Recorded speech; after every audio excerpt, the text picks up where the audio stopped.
Hello everyone, and welcome back to Tim and Tom's Film Nights. We're your favorite elderly British gentlemen who love nothing more than sitting down with a cuppa and talking about some good old movies. Today we've decided to tackle the 1977 classic Annie Hall. Now I know what you're thinking. Two grumpy old men discussing an Oscar-winning romantic comedy? This should be interesting, but trust us, it's going to be a hoot. Or should I say, a hearty chuckle. Well, Thomas, I must admit that I found the film passable. It had its moments of humor and poignancy, but overall didn't quite live up to my expectations.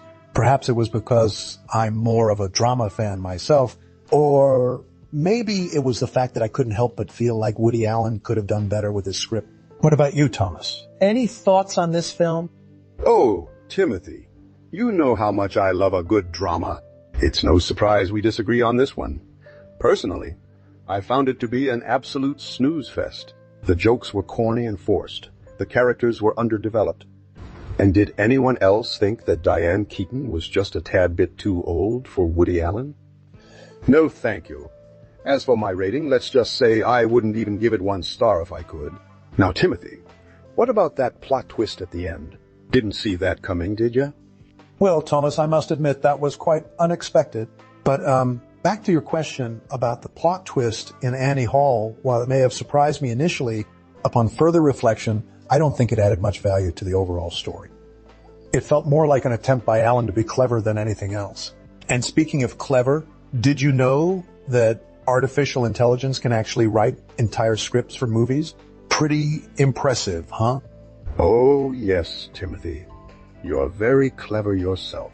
But let's not forget that we're dealing with real human emotions here, something I hasn't quite mastered yet.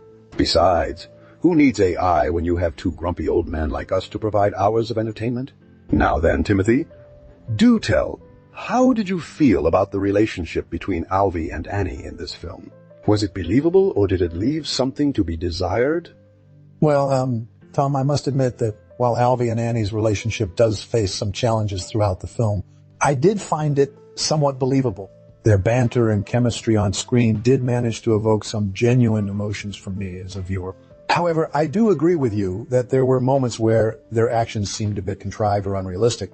But, hey, it's a Woody Allen film. What did we expect? As for the plot itself, while it does touch upon some profound themes like love, loss, and existentialism, I found it to be somewhat meandering and lacking in cohesion. The structure of the story felt more like a series of vaguely connected vignettes rather than a coherent narrative arc. And while there were moments of genuine humor sprinkled throughout, I couldn't help but feel that Allen could have delved deeper into the characters' motivations and emotions to create something truly memorable.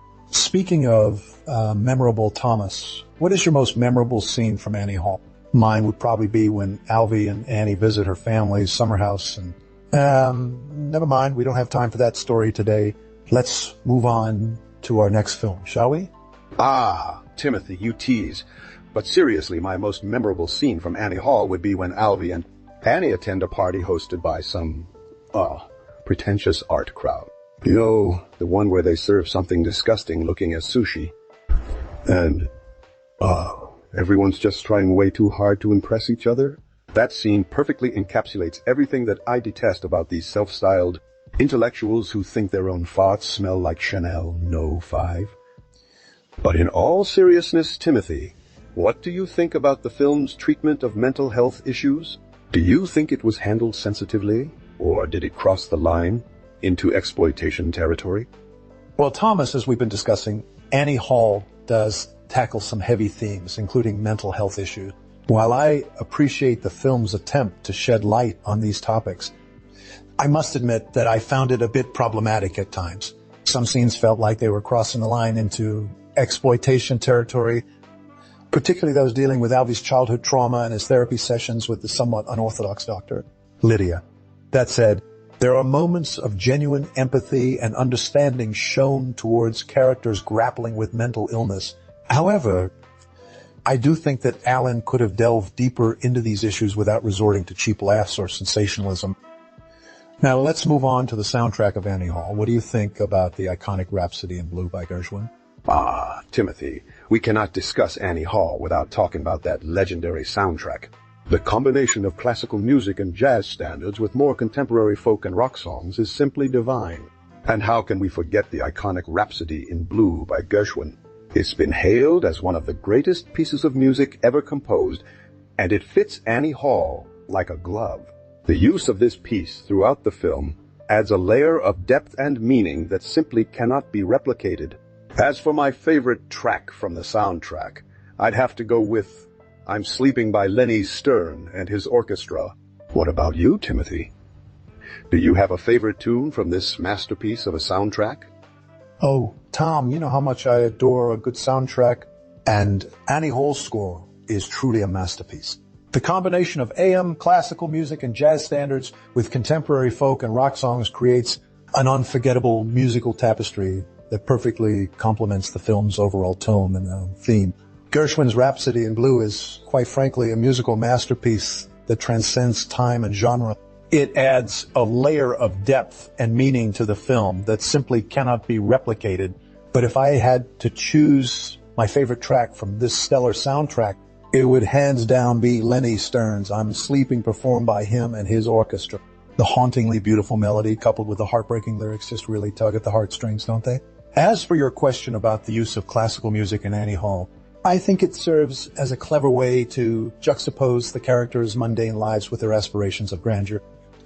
It's almost like Alan is poking fun at the idea of having gone to the opera being some sort of social status symbol. But on a deeper level, I believe he's also exploring the universal themes of love, loss, and existentialism through the lens of classical music. After all, what better medium to convey these complex emotions than through the timeless beauty of A.M. Beethoven or Ravel? Well, Tim, let's shift gears a bit and talk about the performances in Annie Hall.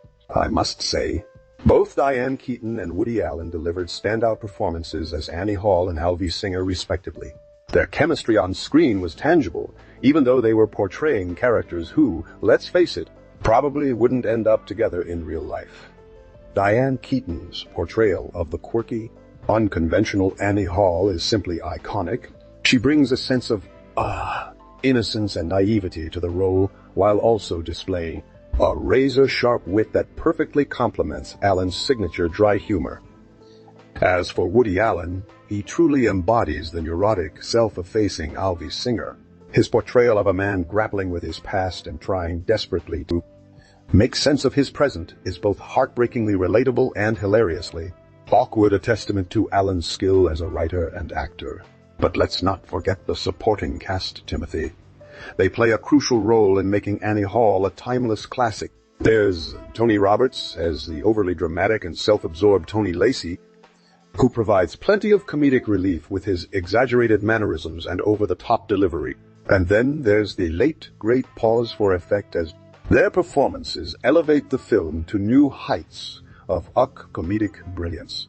So, Timothy, what are your thoughts on the performances in Annie Hall? Any particular scene or performance that stood out for you? And do you think these portrayals have influenced any subsequent films or TV shows? Well, Tom, Annie Hall's influence on cinema and TV alike cannot be underestimated. Its unique blend of comedy, drama, and self-reflexivity paved the way for countless films and shows that followed in its footsteps. For instance, the metafiction elements seen in Annie Hall can be traced back to films like Buffalo, 66-inch, and even TV series like Frasier and My Name is Earl. The film's exploration of love and relationships also had a profound impact on romantic comedies such as Days of Summer and more recent hits like Crazy Stupid Love. As for the use of classical music in Annie Hall, it's become almost cliché nowadays to see a film or TV show featuring an aspiring artist or intellectual trying to impress someone by playing a piece of classical music. But let's not forget that Woody Allen was the first one to use classical music in this way. His clever juxtaposition of highbrow art with everyday life made classical music accessible and relatable to audiences who might otherwise be intimidated by it.